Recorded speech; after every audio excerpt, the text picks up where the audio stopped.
ఇలా ఒక్కొక్క కేంద్రానికి నెలకు ఒకసారి చొప్పున 3 నెలల పాటు మనం ఎండగలిగితే అక్కడ ఆరోగ్య కార్యకర్తలను తయారు చేసే పునాదులు మనం కొంచెమైనా ఏసి వచ్చిన వాళ్ళే అవుతాం. దీనికి నేను ఎప్పుడు చెప్పే పాత ఉదాహరణ మరొకసారి గుర్తు చేస్తాను. కొత్తగూడెంలో ఒక చెల్లి మీటింగ్ జరిగిన తర్వాత కిందకు వచ్చి అడిగింది, సార్ మీతో మాట్లాడాలి. ఏంటమ్మా అంటే, క్షమించాలి సార్, నేను చెప్పాలి అంటే ఏంటి చెప్పమ్మా అంటే, మా నాన్నగారిని తీసుకొచ్చాను ఆశ్రమానికి. బాగుంది, ఎలా ఉన్నారు? మా షుగర్ తగ్గిందా? షుగర్ తగ్గింది సార్, ఒక తప్పు చేస్తున్నాను. ఏం చేస్తున్నారు? ఆయన ఏం చేస్తున్నారంటే, రిటైర్ అయ్యారు.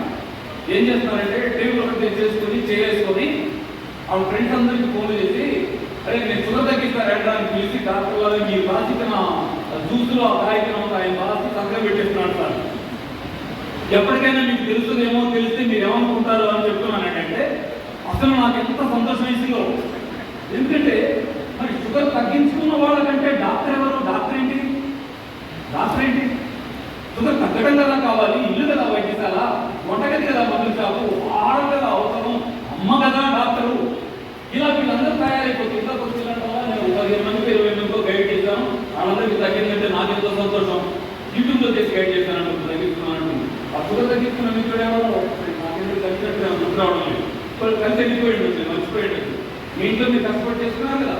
ఇలా వాళ్ళందరూ చేసుకునే వాళ్ళుగా మార్చగలిగితే అంతకంటే మనకేం కావాలి చెప్పండి? మనం ఎవరమండి? చూసుకోవడానికి వచ్చామంటాం. చూసుకోవడానికి వచ్చామా? మనం చూస్తే మీకు అనిపిస్తుందా చూసుకోవడానికి వచ్చాడేనా అని? చూడటం అయిపోయింది సార్, చూడటం అయిపోయింది సార్, వెళ్ళిపోవడం మిగిలింది. ఎంత చేదుగా ఉన్నా ఖచ్చితమైన సత్యం అది. ఎందుకంటే అన్న నేను అనుకున్నాం అసలు ఎంత 15 ఏళ్ళు కష్టపడదాం, ఎంత టైం ఉందో ఎవరికి మనకి ఏం చెప్తుంటున్నా. ఇక్కడ కుర్రాడు వచ్చింది, కుర్రాడు సామాజిక ఉద్యమాలన్నీ కూడా ఉద్యమం అనే పేరుంటే రోడ్డు మీద రస్తాలతో కాదు, ఉద్యమం అనే పేరుంటే కలెక్టర్ ఆఫీస్ ముందు ధర్నాలు కావు. ఉద్యమం అంటే రావాల్సిన చైతన్యం, ఆ చైతన్యం రావాల్సింది వాళ్ళ ఆలోచనల స్థాయిలో. ఆ స్థాయిలో వచ్చే రకరకాల చైతన్యాల్లో ప్రకృతి జీవనం పట్ల ఒక్క కొంచెం మన నుంచి జ్ఞానాన్ని ప్రసరించగలిగే వాడిగా మనం మారిన మన జీవితం ధన్యమే, ధన్యమే. పోయేటప్పుడు కూడా కళ్ళు మూసుకొని నా లైఫ్ వేస్తుగా లేదని మనం వెళ్ళిపోవచ్చు, నా లైఫ్ వేస్తుగా లేదని మనం వెళ్ళిపోవచ్చు. ఇక్కడికి వచ్చిన దగ్గర నుంచి చూస్తున్నాను, ఫోటోలు దిగాలని ఎంత చూస్తున్నాను. తెలుగు ఒకటిసారి అక్కడి నుంచి ఇక్కడ దాకా నాకు ఫోటోలు దిగారు. కాళ్ళకి ఎంత దండాలు పెట్టారు. కానీ నిజంగా నేను లోపల ఏమనుకున్నాను తెలుసా? మీరు అనుకునేటువంటి క్రేజ్ అంతా నిజానికి నాకు 1% కూడా కాదు, నేను 0. నేను నిజంగా నా గురించి నేను తెలిసి మీకు చెప్తున్నాను. నాకేం తెలియదు. మంచినీళ్ళు తాగు, జ్యూస్ తాగు, పళ్ళు తిను, తమతో చెట్టు కష్టపడు అనే 4 మాటలు తప్ప ఒక్క అక్షరం కూడా రానివాడి నేను. రానివాడికి ఆ మంచి మాటలతోడైతే ఎంత విలువ, మీరు దేవుళ్ళు అంటే దాన్ని పెట్టే విలువ వచ్చింది అంటే ఎంత గొప్పది ఆ అంశం, ఎంత జీవితం అంత విలువైన అంశం. ఏది? నీళ్లు తాగు, పళ్ళు తిను, చూస్తారు, తమతో చెట్టు స్నానం చేయి, 4 మాటలు. అవి ఎంత గొప్పవి.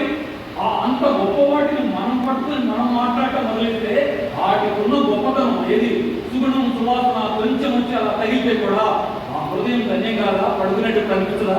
నిద్రపోతే పోతే పైన రాత్రి పడుతున్నాం కదా, వీడికి వెళ్దామని. మనతో పాటు లక్షల కోట్ల మంది పడుతున్నారు కదా, అందరు లేచారా?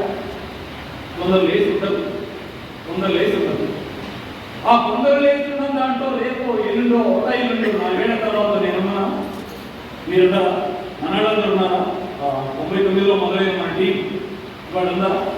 అంతా ఉందా? కొత్త వాళ్ళు వచ్చింది లేదు, కొత్త ఎంత వెళ్ళిపోయారు. వెళ్ళిపోయే మలి సంధ్యలో ఉన్న వాళ్ళం మనం. మలి సంధ్యలో ఉన్న వాళ్ళ మీద ఉన్న కర్తవ్యం ఏంటంటే సైన్స్ నిర్మిత పేరుతో 20% సైన్స్ అద్భుతంగా సమాజాన్ని వెళ్తుంది. కానీ 80% నిజమైన సైన్స్ ఎక్కడ ఉందంటే అది గ్రంథాలయాల్లో మిగిలింది, లేదా ఇంటర్నెట్లో కాల్చి మిగిలిపోయింది. ఆ 80% సైన్స్ బయటికి దగ్గర కానీ సైన్స్